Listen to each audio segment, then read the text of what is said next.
ఈ తెలుగు సమగ్ర చరిత్ర ఏమిటి? భారతదేశంలోనే మొదటి భాషగా ఉండవలసిన తెలుగు ఈరోజు ఈ విధంగా చేసి పెట్టారు. కుట్రలు కుతంత్రాలు ఏమైనా కావచ్చు, మనం కూడా వాటిని ఎదుర్కోలేకపోయినాము. ఈరోజు తమిళనాడులో చూసినా కూడా ఎంతో మంది మన వాళ్ళు ఉన్నారు, తెలుగు వాళ్ళు. అంటే ఇప్పుడు తెలుగు తమిళం వేరని కాదు, ఒక దాంట్లో ఒకటి ఉంటుంది. వాటి మాతృక, ధాతువు, నేల, నీరు, వీటిని బట్టి మనకు శబ్దాలు ఏర్పడతాయి. తెలుగు భాష క్రీస్తు పూర్వం 2-3 శతాబ్దాల నుంచే వాడుకలో ఉన్నట్టుగా మనకు అశోకుడి శాసనాల్లో ఉన్నటువంటి ఆంధ్ర శబ్దం బట్టి కానీ, ఆ తర్వాత వచ్చినటువంటి శాసనాలు వాటిలో ఆధారాల బట్టి కానీ చెప్పచ్చు. అంటే క్రీస్తు పూర్వం 2వ శతాబ్ద కాలం నుంచే తెలుగు వాడుకలో ఉంది. తెలుగు వాళ్ళు అత్యధిక ప్రాంతాన్ని భారతదేశంలో పాటలీపుత్ర పరిసర ప్రాంతాల వరకు కూడా పరిపాలించినట్టుగా, ఇటు దక్షిణంలో అత్యధిక ప్రాంతాన్ని పరిపాలించడం మనకు అవపడుతుంది. ఒకటి విశాల ప్రాంతాన్ని పరిపాలించిన వాళ్ళు తెలుగు వాళ్ళే, విశాల ప్రాంతంలో తెలుగు భాష మాట్లాడిన వాళ్ళు తెలుగు వాళ్ళుగానే మనకు అవపడుతుంది. నిజానికి భారతదేశంలో స్వాతంత్రం వచ్చాక తెలుగు జాతీయ భాష అయి ఉండాలి, కానీ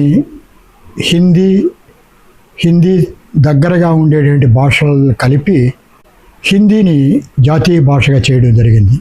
హిందీతో పోలిస్తే తెలుగు భాష వాళ్ళే అత్యధికం, కానీ ఆ తప్పు జరగడం వల్ల తెలుగు జాతీయ భాష కాలేకపోయింది.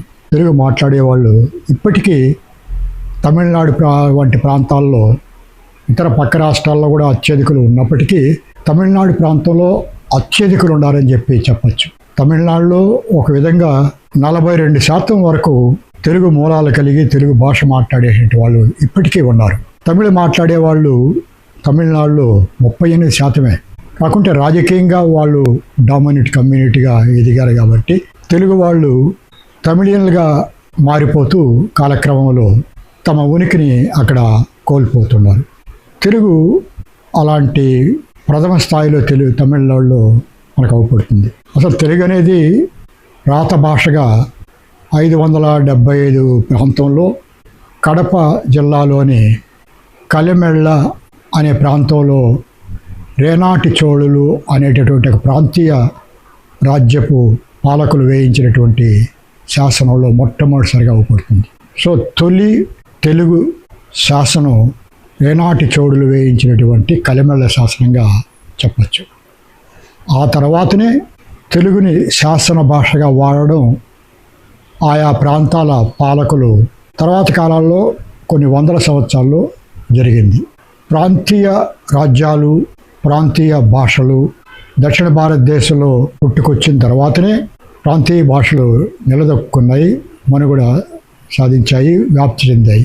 తమిళనాడుకి సంబంధించి వచ్చినట్లయితే నిజానికి ఈనాటి తమిళనాడులో 80% మంది ముఖ్యమంత్రులుగా ఉన్నటువంటి వాళ్ళు తెలుగు వాళ్ళే.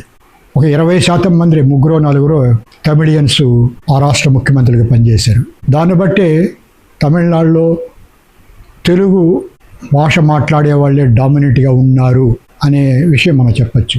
1911లో తంజావూరులో జరిగినటువంటి తమిళ నాయకుల సమావేశంలో కూడా కావేరి నదికి ఉత్తర భాగంలో నుండి కన్యాకుమారి ప్రాంతం వరకు ఉన్న ప్రాంతాన్ని ప్రత్యేక రాష్ట్రం చేయాలని, తమిళ రాష్ట్రంగా చేయాలని కోరడం జరిగింది. అంటే 1911 నాటికే కావేరి ఉత్తర ప్రాంతంకి దక్షిణంగా ఉండేటటువంటిది మాత్రమే అధిక తమిళ ప్రాంతీయులు ఉన్నటువంటి ప్రాంతంగా చెప్పచ్చు.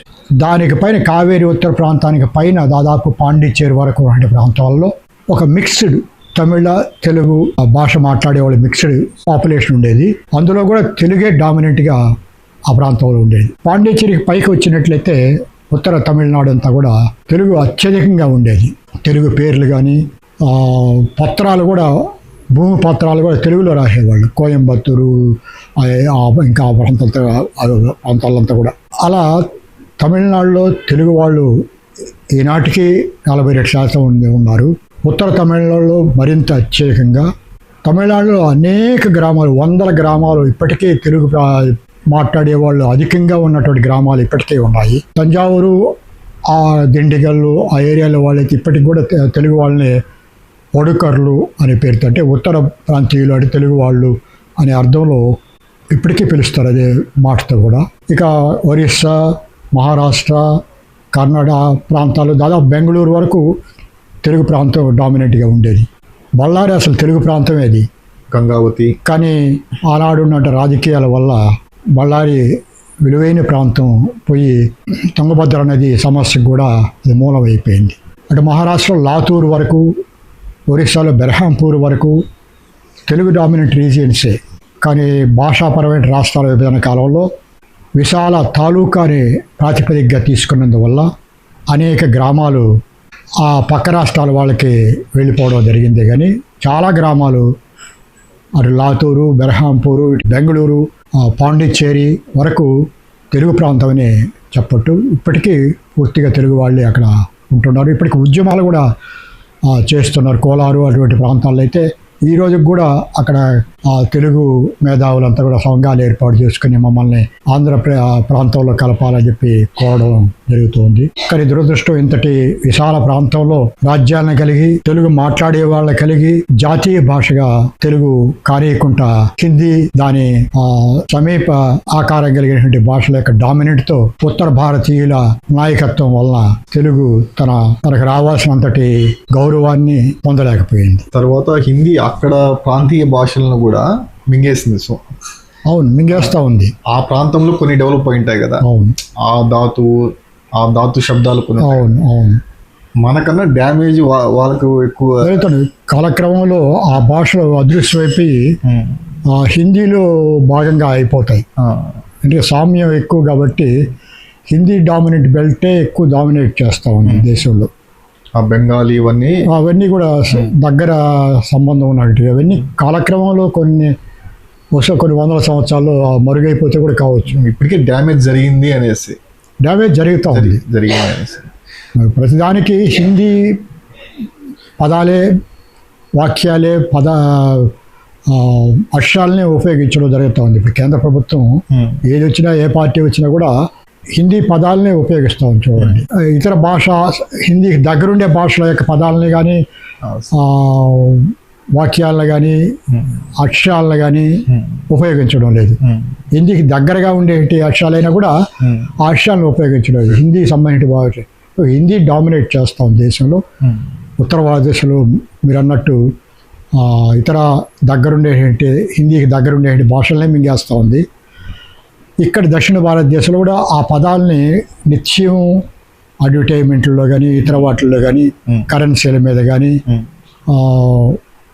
కనుక రూపాయి అని రాసేటప్పుడు ఇంతకుముందు RS అని రూపాయి అని రాసేవాళ్ళు, అంటే అన్ని ప్రాంతాలకు సరిపోయేటట్టుగా. ఇప్పుడు రూపాయి అంటే హిందీ భాషలో ఉండేంటి రూ అనే పదం ఉపయోగిస్తూ ఉన్నారు. సో హిందీ డామినెంట్ కావాలనే ఒక పాలసీ లాగా జరుగుతోంది దేశంలో. ఆ కారణంగానే తెలుగు ప్రాముఖ్యాన్ని కూడా కోల్పోయింది. అలా చేస్తే వాళ్ళకు ఉపయోగం ఏమిటి? ఉపయోగం అని అంటే కలోనియల్ మెంటాలిటీ, అది ఒక రకమైన కలోనియల్ మెంటాలిటీ, సైకలాజికల్ మేమే డామినెంట్గా ఉండాలి. ఆ డామినెంట్ మెంటాలిటీ అనేది అలాంటి పాలసీస్ని ఫాలో అయ్యేటి చేస్తుంది. Dominant mentality, dominating. ఇప్పుడు ఒకప్పుడు బ్రిటిష్ వాళ్ళు డామినేషన్ చేసే ప్రపంచంలో 4వ భూభాగాన్ని పరిపాలించారు వాళ్ళు. ఇప్పుడు అమెరికా ప్రపంచాన్ని డామినేట్ చేయాలి. అంటే ఆ డామినెంట్ మెంటాలిటీ అనేటువంటిది ఇలా ఇతర వాటిని చంపేసి తనే ప్రాధాన్యతలో ఉండాలి అని ప్రయత్నిస్తుంది. సో ఆ డామినేరింగ్ మెంటాలిటీ అనేది మెయిన్ కారణం. హిందీ ఇక్కడ ఏంటంటే దీనివల్ల కూడా ఏం సాధించేదేమంటే, ఇప్పుడు సపోజ్ ఇండియాలో 100% హిందీనే అనుకుందాం. అంటే ప్రతి ఒక్క వ్యక్తి మాట్లాడేది హిందీ, ప్రతి ఒక్క వ్యక్తి రాసేది హిందీ, భావాలు కూడా హిందీలోనే ఉంటాయి అనుకుందాంలేండి. వచ్చే లాభం ఏమిటి? సమస్యలు అయితే ఉంటాయి, ఒకనొకరు కొట్టుకుంటున్నాయి. సమస్యలు అయితే ప్రతి ఒక్క వ్యక్తికి ఉంటాయి. ఆ తర్వాత మళ్ళీ దాంట్లో ఇంటర్నల్స్ కూడా మళ్ళీ మొదలవుతాయి కదా. ఎక్కడైనా కూడా మళ్ళీ ఇంటర్నల్ అనేది స్టార్ట్ అవుతాయి కదా. వీళ్ళకి ఏదో ఒకటి ఉండాలి ఇలాంటిది. ఇట్లా చేసి ఇట్లా అంత విభజనవాదము, అంటే భాషాపరమైన డామినెన్స్ పెంచుకుంటూ పోతే పొలిటికల్ డామినెన్స్ కూడా పెరుగుతుంది. ఆ పొలిటికల్ డామినెన్స్ పెరిగినప్పుడు ఆర్థిక డామినెన్స్ కూడా పెరుగుతుంది. సో మేము డామినేట్ చేస్తున్నాం అన్ని రకాల, అంటే ఆ డామినేటింగ్ ఫీలింగ్ ఇంగ్లీష్ వాళ్ళు కూడా అంతే కదా, పొలిటికల్గా, నెక్స్ట్ ఆర్థికంగా, నెక్స్ట్ కల్చరల్గా కూడా డామినేట్ చేసేసారు కదా వాళ్ళు. అట్లా పరిస్థితులు వస్తాయని ఆ గ్రూప్ ఆఫ్ పీపుల్ నార్త్ ఇండియాలో ముఖ్యంగా ఆరిజిన్ కలిగినటువంటి వాళ్ళు ఎక్కువగా, వాళ్ళు ఆ హిందీ అనేటువంటిది బెల్ట్ అంతా కూడా ఆరియన్స్ వచ్చి డామినేట్ చేశారు ఇండియాని. వాళ్ళ భాష కానీ, సంస్కృతం, తర్వాత కల్చర్ కానీ. సో హిందీ అనేది ఎవరికి మాతృభాష కాదు కదా, అంటే ఏ ప్రాంతానికి సంబంధించి ఆ ప్రాంతానికి భాషలు ఉన్నాయి. అవును, బెంగాలీకి మరాఠీ, అంతే. అస్సామీకి అస్సామీ అనేసి ప్రతి ఒక్క ప్రాంతానికి ఒక భాష ఉంది. హిందీ ఏంటంటే ఇది వీళ్ళందరి కింద ఉంది. ఇప్పుడు మీరు రాసిన ఆర్టికల్, తెలుగు ఆర్టికల్ తమిళ ఆంధ్ర అనేసి, అది రాశాక జయలలిత అసెంబ్లీలో ముందు మాట్లాడారన్న ఆ విషయం. అసెంబ్లీలో ఒక ఎమ్మెల్యేలు వేసి ఇంతమంది ఎమ్మెల్యేలు ఉన్నాము ఇట్లా అనేసి అన్నారు కదా. డేట్ గుర్తులేదు, కానీ నా వ్యాసం మాత్రం చాలా ప్రభావాన్ని తమిళనాడులో తెలుగు వాళ్ళ మీద చూపించింది. చాలామంది నన్ను కాంటాక్ట్ చేసి కూడా మంచి వ్యాసం రాశారు, మీరు మాకు తెలియని విషయాలు చెప్పారు, మన తెలుగు వాళ్ళు ఎంతమంది తమిళనాడులో 42% మంది ఉన్నారా, తమిళియన్స్ ఓన్లీ 38% మాత్రమే ఉన్నారా అనేది మాకు ఇప్పుడు ఒక కొత్త కోణం మేము తెలుసుకోగలిగాము. మాకు చాలా సంతోషంగా ఉంది అని వాళ్ళంతా కూడా మాతో కాంటాక్ట్ చేయడం కూడా జరిగింది. ఒక రకంగా నాకు అంతకుముందు తమిళనాడు రాజకీయాలు వాటిని నేను కొంత ఫాలో అవుతున్నప్పటికీ ఈ తెలుగు భాషీయులంతా కూడా చైతన్యవంతం కావడం, భాషాపరంగా అది రాజకీయ పరంగా మలుచుకోవడానికి ప్రయత్నాలు చేయడం, మేము ఈ రాష్ట్రంలో అధికారంలోకి వచ్చే అవకాశం ఉంది, దాని ప్రయత్నాలు చేయొచ్చు అనే ఆలోచనలో వాళ్ళు పుట్టినట్టుగా నాకు అవపడుతుంది ఆ వ్యాస ప్రభావం. చిన్న వ్యాసం అయినప్పటికీ అమెరికాలో టామ్ పెయినీ అనేవాడు ఒక చిన్న ఆర్టికల్ రాశాడు, అంటే జనం యొక్క హక్కులు వాటికి సంబంధించినటువంటి,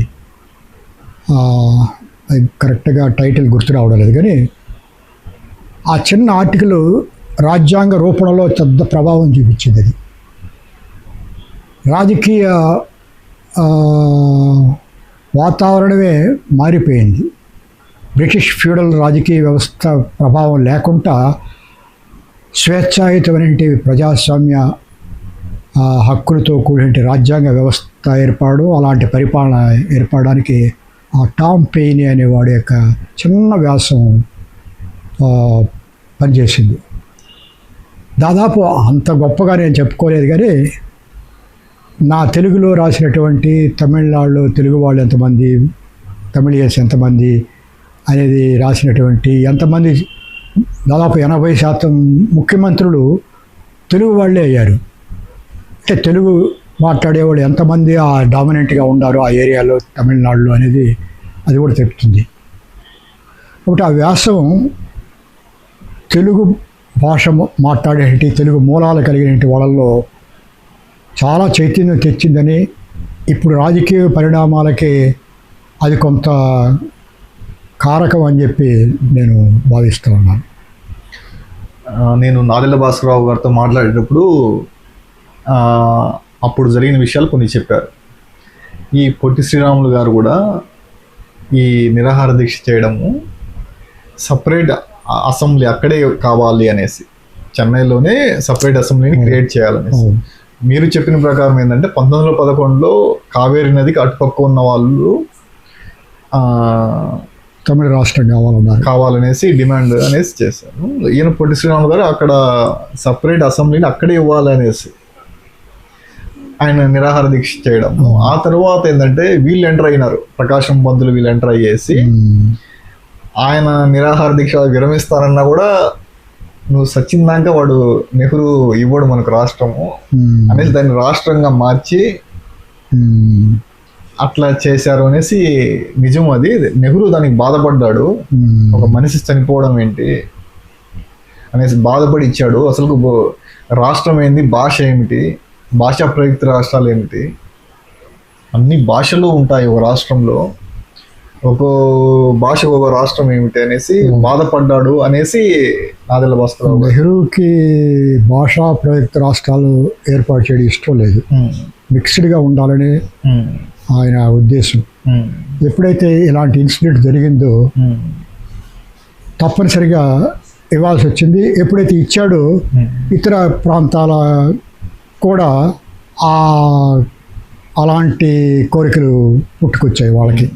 సో దాంతో భాషా రాష్ట్రాలు ఏర్పాటు చేశాడు ఆయన. ఒరిజినల్గా ఆయనకి నెహ్రూకి ఆయన ఇష్టం లేదు, మిక్స్డ్గా ఉండాలని ఆయన ఇష్టం.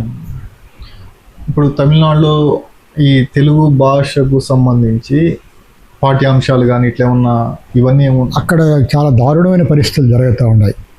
ఒకప్పుడు పాఠశాలలు, స్కూల్స్, కాలేజెస్ తెలుగు భాష టీచ్ చేయడం కానీ, తెలుగులో టీచ్ చేయడం కానీ ఇవన్నీ ఉండేది.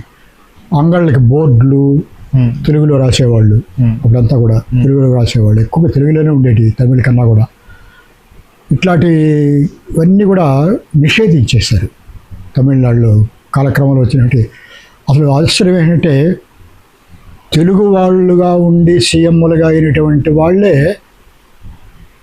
తమిళియన్స్ యొక్క రాజకీయ సపోర్టు కోసం తెలుగు భాష వ్యతిరేక చర్యలు చేపట్టారు వాళ్ళు.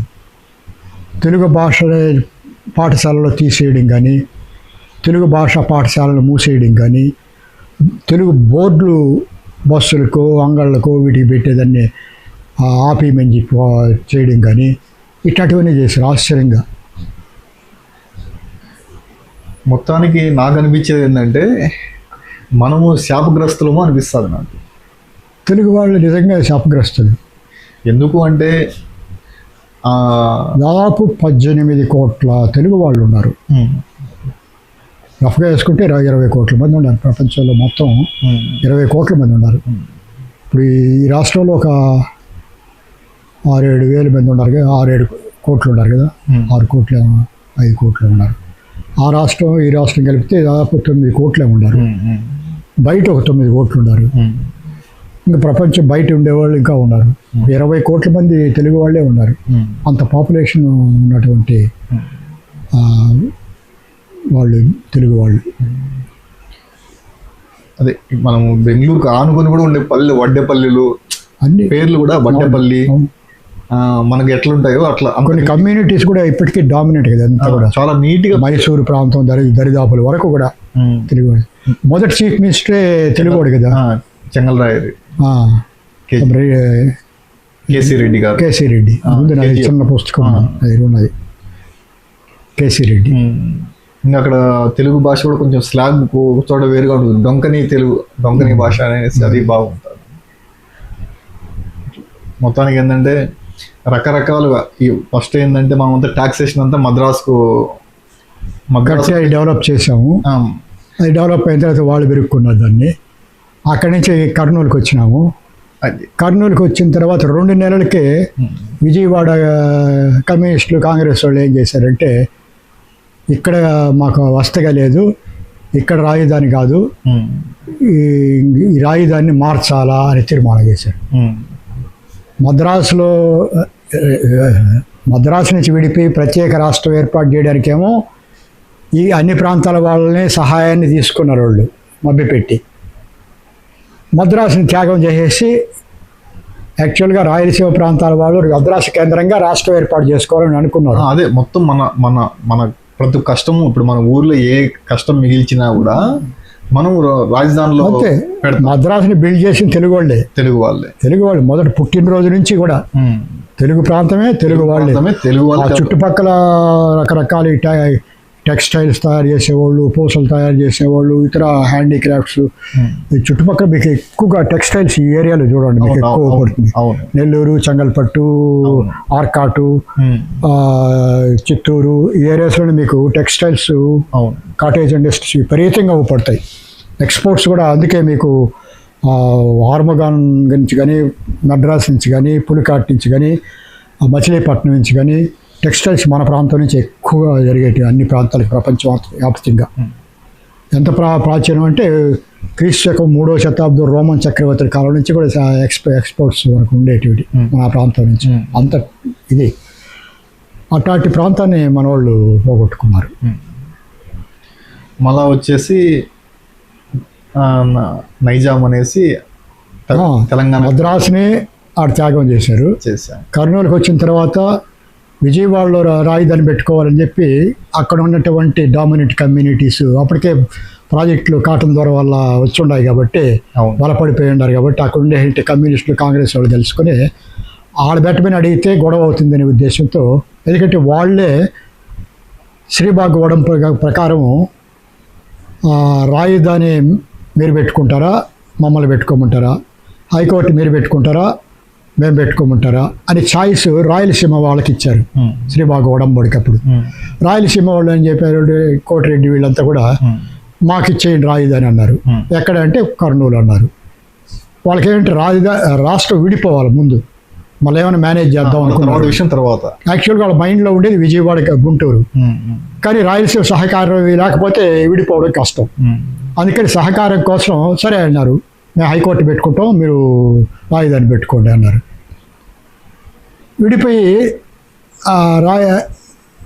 కర్నూలులో పెట్టిన తర్వాత ఇక్కడ రాజధాని వద్దు, మారద్దాము అని చెప్పి తీర్మానం చేశారు మెజారిటీ సభ్యులు వాళ్ళు. ఈరోజు రాయలసీమ కోస్తా సర్కారు ప్రాంతం మెజారిటీ సభ్యులు ఎట్లున్నారో అదే పరిస్థితి అప్పుడు కూడా వాళ్ళు కాబట్టి తీర్మానం చేసేస్తారు. ఎక్కడ చేశారు? వైజాగ్కి చేశారు. 1953లో డివైడ్ అయ్యి కర్నూలుకి వస్తే వచ్చిన 2 నెలలకే విశాఖపట్నంలో 56లో రాజధాని విశాఖపట్నానికి మార్చాలా అంటే 3 సంవత్సరాల తర్వాత మార్చబోయేటటువంటి రాజధాని విషయానికి సంబంధించి తీర్మానం 3 సంవత్సరాలకు ముందే విజయవాడ, గుంటూరు వాళ్ళు ఇక్కడ మన వాళ్ళని మేనేజ్ చేసుకొని కొంత తీర్మానం చేయించారు. చేసిన తర్వాత వైజాగ్కు బాలేదు, గుంటూరుకి పోతే ఒడంబడికి ఇబ్బంది వస్తాయి, గొడవ చేస్తారేమో అనే ఉద్దేశంతో ఏం చేశారంటే విజయవాడ, గుంటూరు వాళ్ళకి హైదరాబాద్ దగ్గర కాబట్టి అప్పటికే రోడ్లు గీడ్లు కొంచెం వసతులు బాగున్నాయి కాబట్టి అక్కడ రాష్ట్రం కూడా అక్కడికి వచ్చేసింది కాబట్టి హైదరాబాద్కి మార్చేద్దాం, 2 కంబైన్ చేసి వాళ్ళతో రాయబారాలు చేసి 2 రాష్ట్రాలు కలిపేసి తెలుగు రాష్ట్రం చేస్తామని కర్నూలులో ఉన్న రాజధాని ఎతపి హైదరాబాద్లో పెట్టించేశారు. అటు వైజాగ్ తీర్మానం చేసినా కూడా దాన్ని ఇంప్లిమెంట్ చేయాల. తమ పెట్టుకోవాల్సిన అనుకున్నటువంటి గుంటూరు, విజయవాడను పెట్టుకోవాలా, ఎతపి అదేదో కథ ఉంది, కోతి పిల్లి కథ, రొట్టె కథ, ఆ విధంగా హైదరాబాద్ ఎతపి పెట్టేశారు. హైదరాబాద్కి మార్చేశారు. ఇటు కమ్యూనిస్టులు అక్కడ సుమారుగా ఉన్నారు, ఆ తెలంగాణలో అప్పటికి సుమారుగా కమ్యూనిస్టులు ఉన్నారు. సో కమ్యూనిస్టులు కాంగ్రెస్ వాళ్ళతో కలిసి షిఫ్ట్ చేశారు. అట్లా రాజధాని అక్కడ పోయింది. మళ్ళీ వెనక్కి వచ్చిన తర్వాత అయినా కనీసం ఒరిజినల్ క్యాపిటల్ కర్నూలు కన్నా తీసుకురావాలి. లేదు ఇద్దరు చర్చించుకుని శ్రీబాగ్ చర్చించుకున్నట్టు ఇటు సర్కారు వాళ్ళు, ఇటు రాయలసీమ వాళ్ళు ఎక్కడో మధ్య ప్రాంతంలో ఎక్కడైనా పెట్టుకొని ఉండాలి. అసలు శివరామకృష్ణ చెప్పిన దాని ప్రకారం దొనకొండ దగ్గరనే పెట్టుకొని ఉండాలి. 90,000 ఎకరాలు గవర్నమెంట్ ల్యాండ్ ఉండాలి. పక్కనే కృష్ణా అనేది పోతా ఉంది, నీటి ప్రాబ్లం కూడా లేదు. పైసా ఖర్చు లేకుంటే క్యాపిటల్ ఏర్పాటు చేసుకోవచ్చు. అది చేయకుంటే ఎత్తిపోయి ఆ బురద గుంటల్లో పెట్టి రైతుల్ని అన్యాయం చేసేశారు. అప్పుడు నాయకులన్నా కూర్చొని మాట్లాడుకుంటున్నారు. ఇప్పుడు వాళ్ళు వీళ్ళు కలవకూడదు, ఏది నాయకులు కాదు, వాళ్ళ కింద ఉన్న ఎమ్మెల్యేలు కూడా కలవకూడదని పెట్టేసి అంత ఒక రకమైన ఫ్యాక్షన్ పార్టీలాగా, ఫ్యాక్షనిస్ట్ పార్టీలాగా తయారైపోయినాయి. మనకు దరిద్రం అనిపిస్తుంది. మీరు కూర్చొని మాట్లాడుకొని సెట్ చేసుకోవచ్చు కదా. రాయలసీమకి నాయకులే కారణం సమస్యలకి, మెయిన్ కారణం వాళ్ళే. ఇప్పుడు మీరు ఒక విస్తృతమైన చర్చ చేస్తే ఆ తర్వాత జరిగేది తర్వాత విషయం, ముందు మీరు చర్చకైతే కూర్చోవాలి కదా. కూర్చోడు. ఆ తర్వాత వచ్చేసి ఆ నైజాంలో ఉన్న జిల్లాలు కూడా అవి కొన్ని కర్ణాటకకు దోయడం, కొన్ని మహారాష్ట్రకు దోయడము, అట్లా దాని అది కూడా దెబ్బతిని. అవును, దెబ్బతినింది. అది కూడా దెబ్బతినింది. హైదరాబాద్ స్టేట్ అని ఉండింది. ఆ హైదరాబాద్ స్టేట్ నుంచి పెరికేసి వేరే స్టేట్లకు కలిపేశారు. దాంట్లో కొన్ని జిల్లాలు మంచి మంచి జిల్లాలు అంత తెలుగు వాళ్ళే కదా. సాతూరు దాకా అది భూకంపాలు వచ్చే ప్రాంతం మహారాష్ట్రలో ఉంది కదా. సాతూరు అనుకుంటుంది దాని పేరు. అక్కడ వరకు తెలుగు వాళ్ళు ఇప్పటికి కూడా డామినెంట్ వాళ్ళే. ఆ తర్వాత ఇక్కడ ఏమైందంటే ఇక్కడ హైదరాబాద్ రాజధాని ఏర్పాటు చేసినాక మళ్ళా తెలంగాణ వాదం, దానికి తప్పులు ఉండొచ్చు, మన వాళ్ళకి కూడా తప్పులు ఉండొచ్చు. వాళ్ళు అటబడి ఇట్లబడి లాస్ట్కు కాంగ్రెస్ పార్టీ మళ్ళా సపరేట్ స్టేట్ ఇవ్వడం జరిగింది. టెక్నికల్గా కొత్త రాష్ట్రం వచ్చేసి హైదరాబాద్ అవుతుంది.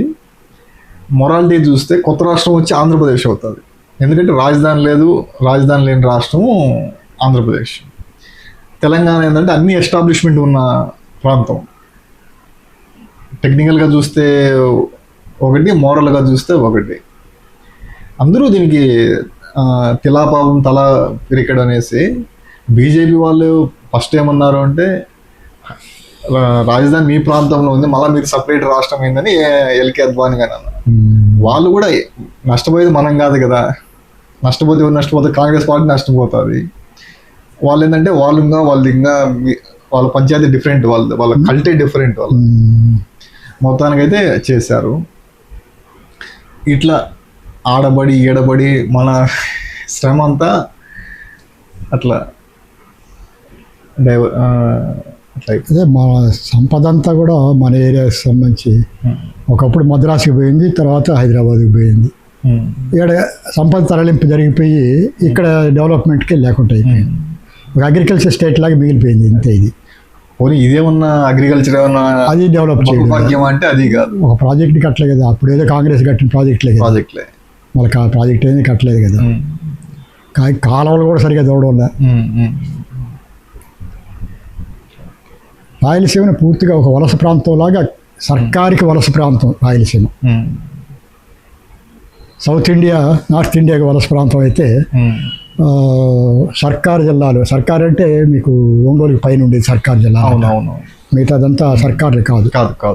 చాలామంది అది భ్రమపడతారు. మొత్తం రాయలసీమ అంతా కడప డిస్టిక్గా ఉండింది.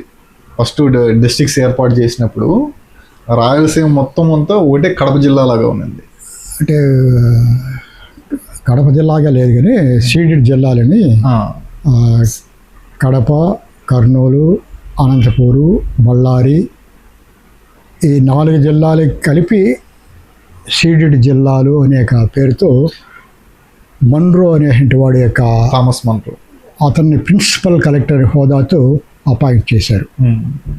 అతను సబార్డినేట్ కలెక్టర్స్ని కడప, ఆదోని, హర్పనహళ్ళి, కర్నూలు అనుకుంటారు ఇక్కడ పెట్టుకొని అడ్మినిస్ట్రేషన్ చేస్తూ వచ్చాడు. ఆయన రైతువారి విధానం పెట్టింది కూడా అతనే. అది కూడా చాలా డేటా ఉంది నాది, ఆయన లైఫ్ హిస్టరీ కూడా నాది ఉంది. అట్లా సీడెడ్ జిల్లాలు అనేవాడు దాన్ని. అంటే నైజాము బ్రిటిష్ వాళ్ళకి ఇచ్చేసిన ప్రాంతాలు. సీడెడ్ అంటే సీడింగ్ అంటే ఇచ్చేయడం అనే పేరుతో పిలుస్తూ వచ్చారు. తర్వాత 1928లో అప్పటికి కొంచెం రాజకీయ చైతన్యం వచ్చింది కాబట్టి ఈ రాయలసీమలో ఉండి కొంతమంది నాయకులంతా కలిసి నంద్యాలలో అనుకుంటాను మీటింగ్ పెట్టుకున్నప్పుడు దీనికి ఒక పేరు పెడితే బాగుంటుంది. సీడెడ్ అనేది ఏంది, మనకే దత్త జిల్లాలు అంటే దత్తం ఇచ్చినట్టుగా బాగుండదు, ఏదైనా పెట్టుకుందామని అనుకొని అప్పుడు ఆడుండేవాళ్ళు కొంతమంది అంటే కరెక్ట్ హిస్టారికల్ నాలెడ్జ్ లేకుండా రాయలసీమ అని పెట్టేశారు. రాయలు పరిపాలించారు కాబట్టి కృష్ణదేవరాయలు వాళ్ళంతా పరిపాలించి కొంచెం పేరు చెరువులు గిరువులు కట్టడం ఇవన్నీ చేశారు కాబట్టి వాళ్ళ పేరు పెడదామనేసి రాయలసీమను పెట్టేశారు. కానీ అప్పుడు పొరపాటు ఏం చేశారంటే నెల్లూరు జిల్లాని కలుపుకోకుండా తప్పు చేసేసారు. అసలు నెల్లూరు అంటే ఆ రోజుకి ఒక జిల్లానే. ఒంగోలుకి పైన రివర్ వస్తుంది, గుండ్లకమ్మ అనేసి. గుండ్లకమ్మ పైన నుంచి కడ వరకు కింద ఒకే జిల్లాగా ఉంది. ఈ నెల్లూరు జిల్లా ప్లస్ చిత్తూరు అంటే ఆ రోజుల్లో ఆర్కాడ్ జిల్లా అనేవాళ్ళు. ఆర్కాడ్ జిల్లా అంటే ఉత్తర ఆర్కాటు, చిత్తూరు రెండు కలిపి ఒక జిల్లాగా ఉంది. పెద్ద జిల్లాలు అప్పుడు. నార్త్ ఆర్కాటు. ఈ రెండు కూడా నవాబు కింద ఉండే. నవాబు బ్రిటిష్ వాళ్ళకి 1801లో ఇచ్చాడు. 1800లో నైజాం వచ్చి సీడెడ్ జిల్లాలు ఇచ్చాడు బ్రిటిష్ వాళ్ళకి. నవాబు వచ్చి 1801లో ఈ రెండు జిల్లాలు ఇచ్చాడు. నవాబు కింద ఉన్నాయి కాబట్టి ఈ రెండింటినీ కలుపుకునే ఉంటే రాయలసీమలో బాగుండి ఉండేది. చిత్తూరు మాత్రం కలుపుకొని, నవాబు కింద ఉన్నటువంటి చిత్తూరు మాత్రం కలుపుకొని రాయలసీమ అన్నారు. నవాబు కింద ఉన్నటువంటి నెల్లూరు జిల్లాను మాత్రం కలుపుకోలేదు. అది ఎందుకు అట్లా అంటే తీరవలో ఉంది కాబట్టి అది సర్కార్ జిల్లాల కింద లెక్కేసేసినట్టుగా ఉన్నారు ఆ నాయకులుగా. కరెక్ట్ ఇన్ఫర్మేషన్ లేక చేసింది అది. అట్టా నెల్లూరు జిల్లా అటు కాకటి ఇటు కాకటి మధ్యలో మిగిలిపోయింది. ఇప్పుడు పేరు రాయలసీమ కరెక్టేనా? పేరు రాయలసీమ కరెక్టేనా? ఇంకా ఏమన్నా మంచి పేరు ఏమన్నా?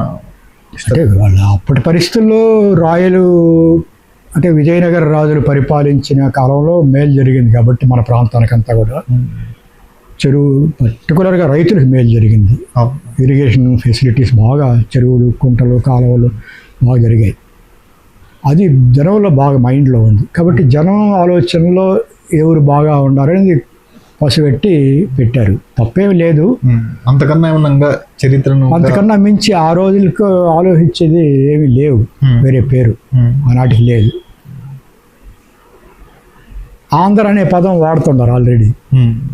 అంటే ఆ కోస్టల్ ఆంధ్ర సర్కారు వాళ్ళు ఆంధ్ర వాళ్ళు అంటే సర్కారు వాళ్ళే లెక్క, రాయలసీమ వాళ్ళు కాదు లెక్క. కాబట్టి ఆంధ్ర ప్రాంతం అంటే వాళ్ళే కాబట్టి ఆంధ్ర పదం వాడలేరు. ఇంకా పెరిగి ఈ నాడు అనే పదాలు వాడడం అప్పటికి ఇంకా వాడుకలోకి రాలేదు. విజయనగర రాజులు వాడుతూ ఉన్నారు నాడులు అనే పదం, అడ్మినిస్ట్రేటివ్ డివిజన్కి వాడుతూ ఉన్నారు. కానీ ఎందుకో వాళ్ళు తెలుగు నాడు అని పెట్టుకోలేదు. రాయలు పరిపాలించేట అంటే రాజులు గొప్ప వాళ్ళ యొక్క పేరు, దేవుళ్ళ పేర్లు, గొప్ప రాజుల పేర్లు పెట్టుకోవడం మనకు అలవాటు కాబట్టి ఇప్పుడు రామరాజ్యం అంటాము. అట్లా గొప్పగా సమాజానికి ఏదో ఒక మంచి పని మంచి చెప్పిన వాళ్ళు, మంచి చేసిన వాళ్ళు ఉంటే వాళ్ళ పేర్లు పెట్టుకోవడం మనం చేస్తుంటాం. ఇప్పుడు దేవుళ్ళు అనబడే వాళ్ళు కూడా గొప్ప పనులు చేసినటువంటి సమాజానికి అంతో ఎంతో ఏదో ఒక రూపంలో చేసిన వాళ్ళు కాబట్టి వాళ్ళ పేర్లు మనం అంతా పెట్టుకుంటాం. సుబ్రహ్మణ్యను, వెంకటేశ్వర్లను, లేదా ఇంకొకను రాముడను, రామయ్యను పెట్టుకుంటాం కదా. అట్లా ఒక గొప్ప పని చేసిన వాడు కదా ఆయన గుర్తింపుగా మనం పెట్టుకుంటే బాగుంటుందని ఆనాటికి పరిస్థితుల్లో ఆలోచించేది సముచితంగానే పెట్టుకున్నారని చెప్పుకోవచ్చు. ఇప్పుడు కూడా ఏమిటంటే నెల్లూరు జిల్లాకు వస్తే మొత్తం వచ్చేసి ఈ కడప జిల్లా డ్రైన్ వచ్చేసి నెల్లూరు జిల్లా, అక్కడికి ఏమి పోవాలి అన్నా కూడా కడప జిల్లా నుంచి పోవాలి. అవును. ఈ సోమశిల జలాశయం కానీ వాటర్ అక్కడి నుంచి రావాల్సిందే. మునిగిపోయేది వచ్చేసి కడప జిల్లా, బెనిఫిట్ పొందేది నెల్లూరు జిల్లా. అంతే, రాయలసీమ అంతే కదా పరిస్థితి. అటుపక్క గుంటూరు, విజయవాడలో ఇటు వీళ్ళు. ఇప్పుడు ఇది శ్రీశైలము ఉంది, దాదాపు 1,00,000 ఎకరాలు మునిగిపోయింది, 1,00,000 కుటుంబాలు. అసలుకు అది ఇంతకన్నా ప్రపంచ చరిత్ర ఇంతకన్నా మించిన ఘోరకలి ఉండదనిపిస్తుంది. అది అసలు దాన్ని మర్చిపోయినారు. ఈ తెలంగాణ వచ్చింది కదా, వీళ్ళు ఏదో మేము ఉద్ధరిస్తామని వాళ్ళే అంత శాపం, జనానికి శాపం వచ్చేసి వీళ్ళే రాజకీయ నాయకులే శాపాలు. వీళ్ళు ఎంత అసలుకు అంటే నాకు అక్కడ ఆ కాలూరు అక్కడ నాకు పరిచయం అయ్యారు. అంటే మనకు బంధువులే వెళ్ళి మొత్తం అంతా బాగా చూసాం. ఆ జీవో నెంబర్ 98 రీహాబిలిటేషన్ ఇచ్చారు. బుల్డోజర్లు పెట్టి భయంకరంగా తరిమినారు. అప్పుడు వీళ్ళు కుటుంబాలన్నీ కదిలిపోయేసి బంధువుల ఇంటి కాడ ఎన్ని రోజులని ఉంటారు, ఎంత దుర్భిక్షాన్ని అనుభవించుంటారు. పనులకు ఇట్లా మహారాష్ట్ర సైడ్ వలసలు పోయేవాళ్ళు కదా అప్పుడు. అది కాంపన్సేషన్ ఇవ్వకుండా ఈ తెలుగు విశ్వవిద్యాలయం ఏలూరు శివారెడ్డి అప్పుడు కలెక్టర్ వచ్చింటే ఆ ఊరి కాలూరు ఊరు చెప్తూ కొట్టాడని నాకు చెప్పారు. ఆయన తెలుగు విశ్వవిద్యాలయానికి వీసీగా విషయండి శివారెడ్డి గారు. నా బుక్ కూడా రిలీజ్ చేశాడు ఆయన. ఆ తర్వాత ఈయన మనకు సోమయాజులు ఉన్నాడు కదా మనకి యాక్టర్, అవును. ఆయన వచ్చాడు. ఆ కలెక్టర్ ప్లేస్లో ఈయన వచ్చాడు, అది డిప్యూటీ కలెక్టర్ గాను ఏదో సంథింగ్. అప్పుడు ఇది ల్యాండ్ ఎక్వేషన్కి వచ్చినాడు. ఎంత ఘోరం అంటే అంత ఘోరం అసలు. ఇప్పుడు యాక్చువల్గా ప్రాజెక్టు ఇది బహుళార్థిక సాధక ప్రాజెక్టు, దీనివల్ల లబ్ధి ఉందన్నప్పుడు ఆ లబ్ధిలో తీసి వీళ్ళకి ఇవ్వచ్చు కదా. నష్టపోయిన వాళ్ళకు ఇప్పుడు ఏదైనా ఒక ప్రాజెక్ట్ కడుతున్నామంటే దీనివల్ల లాభం ఉందని చెప్తాము, ఆ లాభంలో వీళ్ళకి ఇవ్వచ్చు కదా, నష్టపోయిన వాళ్ళకి ఇవ్వచ్చు కదా. అంత ఘోరమైన వ్యక్తిత్వాలు దాన్ని. రెండోది వాళ్ళకి సఫిషియెంట్గా ఉంది, మళ్ళా అక్కడే కాలువలు లేదా ఇంకో ప్రాజెక్టులు అవి కట్టుకోవడం బదులు లేని ప్రాంతంలో అసలు శ్రీబాగ్ ఒడంబడికలో క్లియర్గా ఆ రోజు ఒప్పుకున్నారు కదా వాళ్ళు. గుంటూరు కృష్ణా జిల్లాలకి వాటికి సంబంధించి సర్కారు జిల్లాలకి ఆల్రెడీ ప్రాజెక్టులు కాటన్ కట్టినట్టు వాటి వల్ల బాగా డెవలప్ అయినాయి. కాబట్టి అవి ఎంత డెవలప్ అయినాయో ఆ స్థాయి వచ్చేంత వరకు ఇక్కడ ప్రాజెక్టులు కట్టి ఇక్కడ డెవలప్మెంట్ తీసుకురావాలని చెప్పి ఆ రోజు క్లియర్గా చెప్పారు. అది పక్కన పారేశారు. ఇప్పుడు అదే మీకు పూనా ఒడంబడిక అనేది రిజర్వేషన్కి సంబంధించి అంబేద్కర్తో కాంగ్రెస్ నాయకులు ఒప్పందం చేసుకున్నారు. అదేమీ లీగల్ డాక్యుమెంట్ కాదు, కోర్టుల్లో అగ్రిమెంట్ కాదు, బాండ్లో రాసుకోవాలి వాళ్ళు.